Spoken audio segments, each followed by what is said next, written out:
आज स्टार्ट करेंगे हम एसएससी जीडी का प्रैक्टिस सेट। ठीक है, देखो पहला क्वेश्चन है आपका, दो अंकों की सबसे बड़ी अभाज्य संख्या ज्ञात कीजिए। अभाज्य संख्या क्या होती हैं? जो खुद से कटें या एक से कटती हैं। ठीक है, देखो 93 भी आपका डिवाइड हो रहा है, 91 भी, 89 और 97, पर इसमें आपसे पूछा है सबसे बड़ी अभाज्य संख्या, तो सबसे बड़ी अभाज्य संख्या क्या होगी आपकी? 97। सेकंड क्वेश्चन पे आते हैं। सेकंड क्वेश्चन देखो, 2 3 जस्ट पहले क्या करते हैं, ये बोर्ड मास वाला रूल होता है। क्या होता है? बोर्ड मास।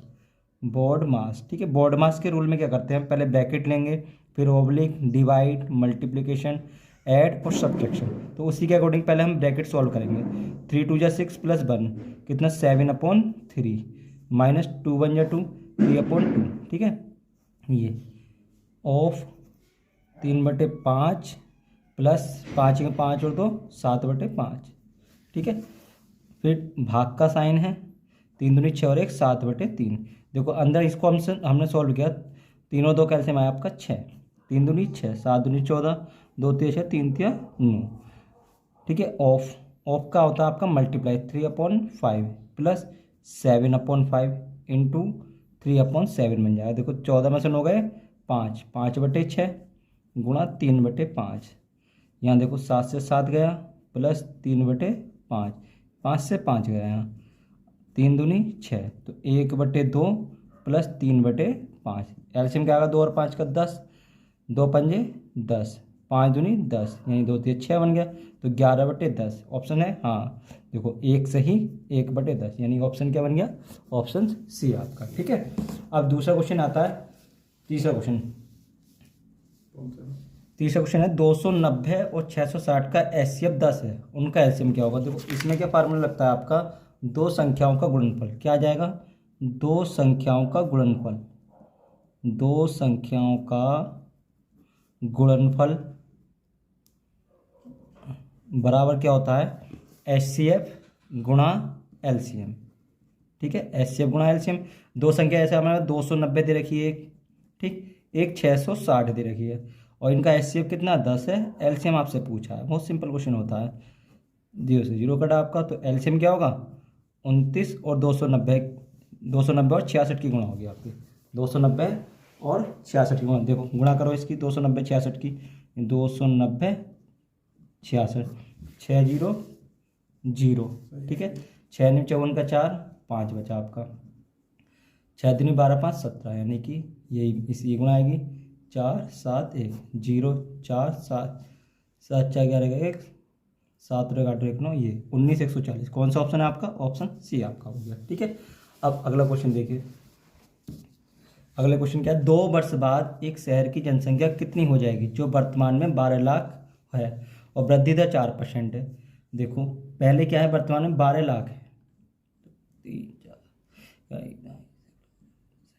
12 लाख। ठीक है, अब पहले वर्ष 4% की दर हुई 104/100, दूसरे वर्ष हुई 104/100, 2 वर्ष पड़ी ना, तो नई जनसंख्या 2 जीरो से 2 जीरो गए, इससे ये गया, तो क्या आएगा आंसर? 120 गुना 104 गुना 104। अब इनकी गुणा कर लेते हैं। देखो 104 की 104 से गुणा करो, तो 4 चौक 16, 4 एकम 4, 0 0 4 0 1 6 1 4 4 8 0 1, तो 10। अब इसकी 120 से मल्टीप्लाई कर दो, तो देखो क्या आएगा? 12 छंग 72 का 2 7, 12 एकम 12, 7 19 का 9 1, 12 अट्ठे 96 और 1 97, 12 एकम 12 और 1 0 है, तो 12 97 920। कौन सा ऑप्शन हो जाएगा? Option A, 12 97 920। ठीक है, अब अगला क्वेश्चन देखो। अगला क्वेश्चन क्या है, जोई और मिनीत के कंचों की संख्या का अनुपात 5:8 है, यानी कि जोई और मिनीत कितना आया? 5:8। और जैकब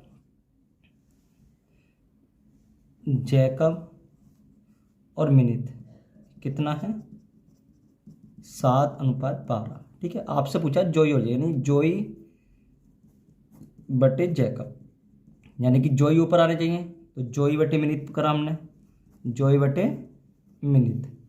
ठीक, इंटू कर लेंगे भाई, जैकब नहीं जाए तो इसको उल्टा कर लेंगे, ऐसे मिनीत बटे जैकब। ठीक है, तो जोई की वैल्यू क्या है, जोई बटे मिनित, जोई और मिनित का 5/8, मिनिट ऊपर लिया 12 और 7, तो देखो इसे काटा 4 दूनी 8, 4 तिया 12, तो कितना 5 तिया 15 और 7 14, तो 15/14, यानी कि रेशो क्या बन गया 15:14। तो ऑप्शन कौन सा है आपका, सी बात। ठीक है, ये है ना आंसर। देखो अगला क्वेश्चन, किसी थैले में लाल और नीले रंग की गेंदों की संख्या का अनुपात स्थिर है। जब उसमें 44 लाल गेंदें थीं तो नीली गेंदों की संख्या 36 थी। यदि नीली गेंदों की संख्या 54 थी तो लाल गेंदों की, देखो क्या दे रखी है, 44 लाल गेंदें दे रखी हैं, तो नीली गेंदें कितनी थी, 36 थी। अब जैसे ही कह रहा है यदि नीली गेंदें 54 थी, अरे नीली गेंदें दे दी आपको 54, तो लाल मान लिया हमने x थी, तो देखो 9 चौक 36, 9 छिंग 54, 4 से काटा 11, 6 किस में कर दी गुणा, तो 11 छंग 66, तो कितनी हो गई 66। ठीक है सी। अब अगला देखो, एक व्यक्ति को 40 किलोमीटर दूरी तय करनी है। वह 16 किलोमीटर की दूरी पैदल 4 किलोमीटर प्रति घंटे की चाल से चलकर तय करता है और बाकी बची दूरी तांगे से तय करता है। यदि वह 16 किलोमीटर की दूरी तांगे से, शेष दूरी 4 किलोमीटर प्रति घंटे की चाल से चलकर तय करता है, तो उसे एक घंटे का अधिक समय लगता है। तांगे की चाल, तो तांगे की चाल मान लो, यहाँ बोले तांगे की चाल बराबर x किलोमीटर प्रति घंटा मान लिया हमने। ठीक है, अब इसमें से कह रहा है 16 किलोमीटर पैदल 4 घंटे, यानी 16 किलोमीटर 4 किलोमीटर प्रति घंटे की चाल से चलेगा, तो कितनी दूरी कितने घंटे में चलेगा 16/4, यानी 4 घंटे, यानी 4 घंटे ये हो गए आपके। ठीक है 4, फिर शेष कितना बचा भाई, 40 तो चल रही है पैदल, तो कितना बचा शेष, 40 - 16 यानी 24 बचा।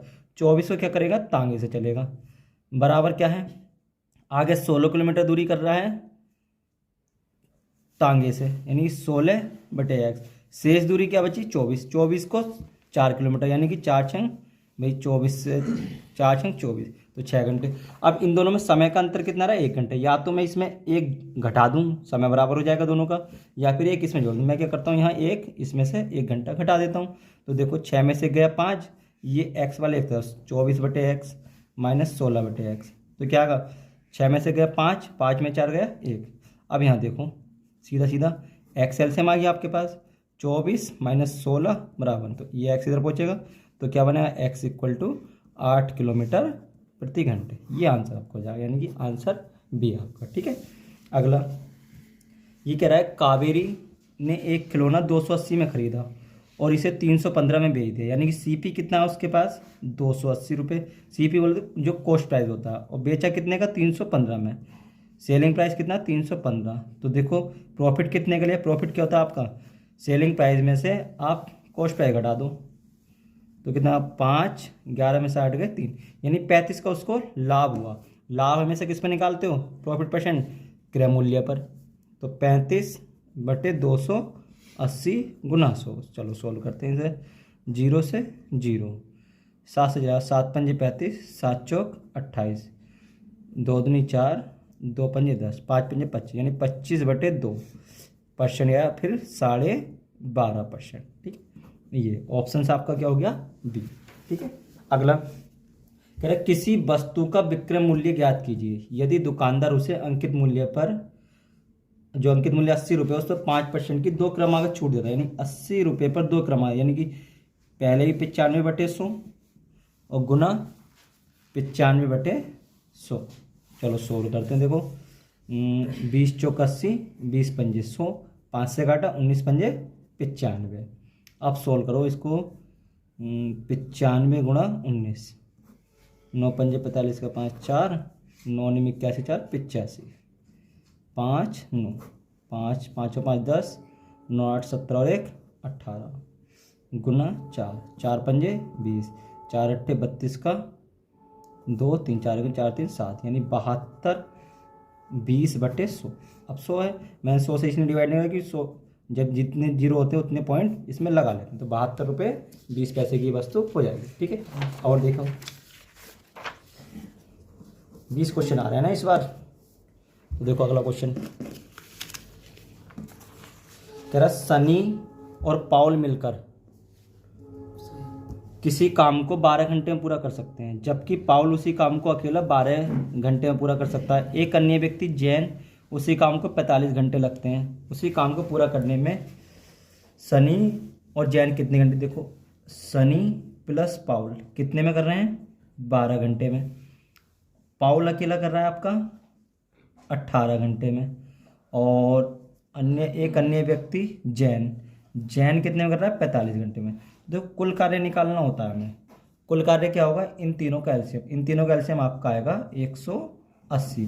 12 से जाता है 15 बार, 18 से 10 बार और 45 से 4 बार। तो किस किस से पूछा, जैन का और सनी का पूछा। तो देखो सनी प्लस पाउल कितना 15 और पाउल अकेला 10, तो सनी की क्षमता कितनी आ गई 5। अब सनी प्लस जैन कितना होगा, 5 प्लस 4, सनी प्लस जैन की क्षमता कितनी आ गई 9। ठीक है, तो समय क्या हो गया इनका 180/9, 9 दूनी 18, तो कितना हो गया 20 घंटे। कितने घंटे में करेंगे, ऑप्शन डी 20 घंटे। अगला क्वेश्चन तेरा ए किसी काम को 30 दिनों में और बी उसी काम को 20 दिनों में समाप्त कर सकता है। ए और बी 6 दिन काम को साथ मिलकर करते हैं, उसके बाद ए काम छोड़कर चला जाता है। शेष बचे काम को बी कितने दिन में करेगा। ए कर रहा है आपका 30 दिन में, बी कर रहा है आपका 20 दिन में। ठीक है, वही कुल कार्य निकालोगे तो इन दोनों का एलसीएम, इन दोनों का एलसीएम क्या है 60। 30 दूनी 60 और 20 दिया 60। अब ए प्लस बी की क्षमता देखी हमने, तो 3 2 5। अब देखो ए और बी दोनों ने 6 दिन साथ काम किया, तो 6 दिन में कितना काम कर लिया, 6 गुणा 5 30 काम कर लिया ये। शेष कितना बचा, तो शेष कार्य क्या आएगा आपका, शेष कार्य है 60 माइनस 30, कितनी यानी 30 काम बचा। ये 30 काम कौन करेगा, क्योंकि उसके बाद ए काम छोड़कर चला गया आपका, तो शेष काम किसको करना पड़ेगा, बी को। बी की क्षमता क्या है 3, तो बी द्वारा लिया गया समय, बी द्वारा लिया गया समय कितना होगा 30/3, यानी कि 10 दिन, 10 दिन में पूरा कर लेगा। सी ऑप्शन आपका। ठीक है, अगला ये कह रहा है 6.25% वार्षिक ब्याज की दर से 5,000 रुपये की राशि का 5 फरवरी 2017 से 19 अप्रैल 2017 तक साधारण ब्याज ज्ञात कीजिए। देखो आर तो दे रखी है आपको, अच्छा ऐसा ही पूछा, ऐसा ही इक्वल टू क्या होता है, P into R into T upon 100। आपको P दे रखा है कितना 5,000, P दे रखा है आपको कितना 5,000। ठीक है, दर कितनी देगी 6.25। अब देखो समय कितना है 5 फरवरी है, ठीक है 19 यानी 31 तो पूरा पूरा रहा, वहाँ से 23 5 28, 23 ये बना आपका, 3 और 1 4, 3 तो 5, 54 दिन ये बैठे और 19 दिन इनके इसके बैठ गए अप्रैल के, तो 9 और 4 13 5 यानी 73 दिन बैठे। समय कितना है 73 दिन। ठीक है, अब इस दिन को भी क्या करेंगे हम ईयर में बदलेंगे। ईयर क्या आएगा 365 से भाग कर दो कोई सा, तो ये ईयर में बदल जाएगा। इससे कितनी बार गया 5 बार, ये 2 0 इससे चले गए, इस 5 से इसे भाग करा ये 10 बार। जब इस 10 की इसमें गुणा करोगे तो कितना आएगा, ये पॉइंट इधर पहुंच जाएगा 62.5, यानी कि ऑप्शन ए आपका। ठीक है, ये अगला ये क्वेश्चन बहुत अच्छा है भाई। एक राशि 20% चक्रवृद्धि ब्याज पर 2 वर्ष के लिए निवेशित की जाती है। यदि ब्याज अर्धवार्षिक देय होता है तो इस पर ब्याज के वार्षिक आधार पर देय होने की तुलना में 482 रुपये अधिक प्राप्त होते हैं। एक बार तो दर ले लो वार्षिक, एक बार ले लो छमाही। ठीक है, तो देखो वार्षिक है तो आर 20% ही रहेगा, 2 वर्ष के लिए है 20% फ्रैक्शन 1/5, तो 5 से 6 हुआ, फिर 5 से 6 हुआ, तो 5 पंजे 25 और 6 छंग 36। अब जब छमाही है तो एक वर्ष में कितनी छमाही होती है, 2 छमाही होती है ना, 2 छमाही। अब तो 2 छमाही होती है तो दर क्या हो जाएगी आपकी, आधी हो जाएगी 10%, 10% की फ्रैक्शन 1/10। अब 2 वर्ष में कितनी छमाही होंगी, 2 वर्ष में कितनी 4 छमाही। ठीक है, तो यानी कि 10 से 11 पहले वर्ष, दूसरे वर्ष 10 से 11, तीसरे वर्ष 10 से 11, चौथे वर्ष 10 से 11। अब तीनों ही गुणा करो, यहाँ 2 3 4, अब इनकी 1331 3 का आया, फिर 11 से 1 3 3 1 1 3 3 1 1 3 और 1 4 3 3 6 3 और 1 4 1, यानी कि 14,641। अब इसने धन तो समान बोला है ना, ये कह रहा है ना राशि जो है समान है। अब इसको मैं जब समान करूँगा तो इसमें किसने गुणा करनी पड़ेगी 400 की, भाई 25 चौका 100 10,000 बढ़ेगा, तो 400 की मुझे यहाँ भी गुणा करनी पड़ेगी। तो ये कितना बन गया, ये 10,000। ठीक है, 10,000, ये कितना 36 चौ 144 0 0, तो यहाँ देखो कितना आया चक्रवृद्धि ब्याज 4400। ये जो धन, ये जो होता है, इन दोनों का जो अंतर होता है वो आपका सी आई होता है। ठीक है, ऐसे इसका सी आई आएगा 46,441। यहाँ 4400 रुपये कमाए, यहाँ 4641। इन दोनों का अंतर कितना आया? 1 4 2, 241। पर हमें अंतर दे कितना रखा? 482। कितना गुना इसका? 2 गुना। तो इसका भी 2 गुना निकाल दो, यानी ये कितना आ गया? 20,000। धन कितना हुआ आपका? 20,000। ठीक है, बढ़िया क्वेश्चन। देखो आगे,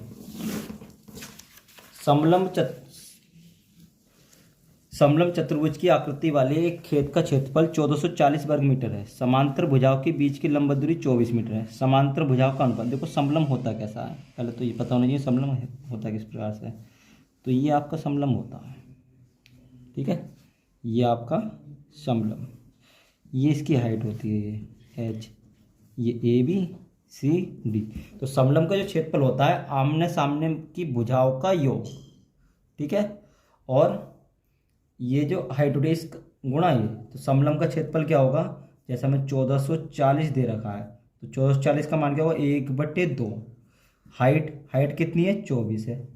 और आमने सामने की भुजाओं का अनुपात, यानी ये 5x हो गई आपकी, ये है ना अनुपात, ये 5x तो ये 3x, तो 5x प्लस 3x। ठीक है, तो इससे काटा 12 बार, 1440 इक्वल टू 12 गुणा 8x। तो 12 से कितनी आ गया? 12 बार गया ये, 12 बार 140। 8 से कितनी आ जाएगा? 15 बार। तो x का मान आ गया 15। आपसे पूछी थी सबसे बड़ी भुजा, सबसे बड़ी भुजा क्या ये है? यानी 5 गुणा 15, 15 पंजे 75। तो आंसर क्या हो गया इसका? D option 75। ठीक, अब अगला क्वेश्चन आता है आपका, एक घन की सभी भुजाओं का योग 48 सेंटीमीटर है। अब घन की भुजाएं कितनी होती है? 12, यानी 12 का योग कितना है? 48। 12 चौक 48, एक की वैल्यू आ गई 4।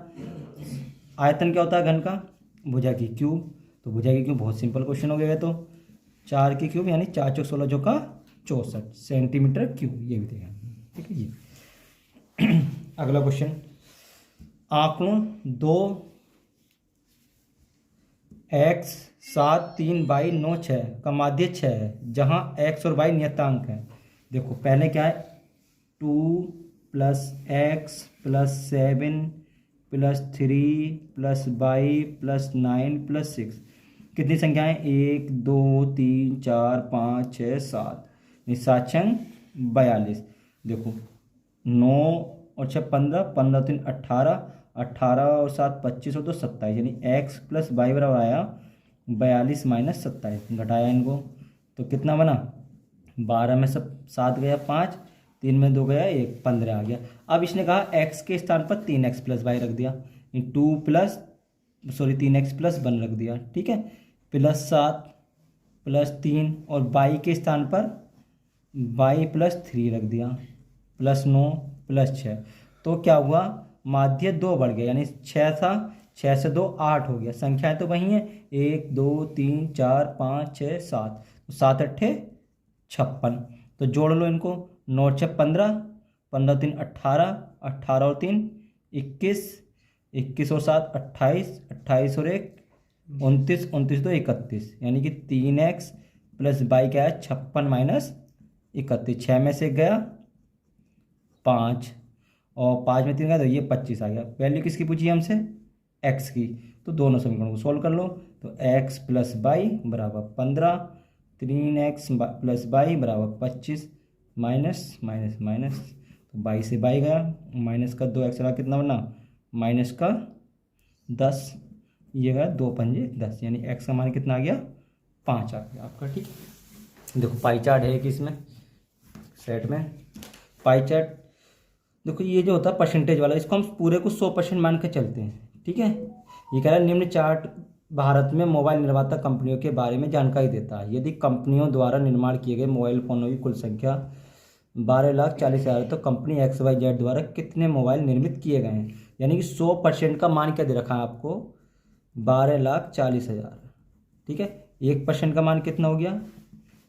12,40,000। XYZ का है, XYZ आपका ये, यानी 12% का मान पूछा है। बस यहीं सवाल खत्म हो जाता है आपका। ये मल्टीप्लाई कर लेते हैं, 2 0 2 0, 12 चौक 48 का 8, 4 बचा आपका। ठीक है। 12 दूनी 24, 4 28 का 8, 2 बचा, 12 में 12 और 2 14। तो ये आपका आंसर है कौन सा, ऑप्शन सी।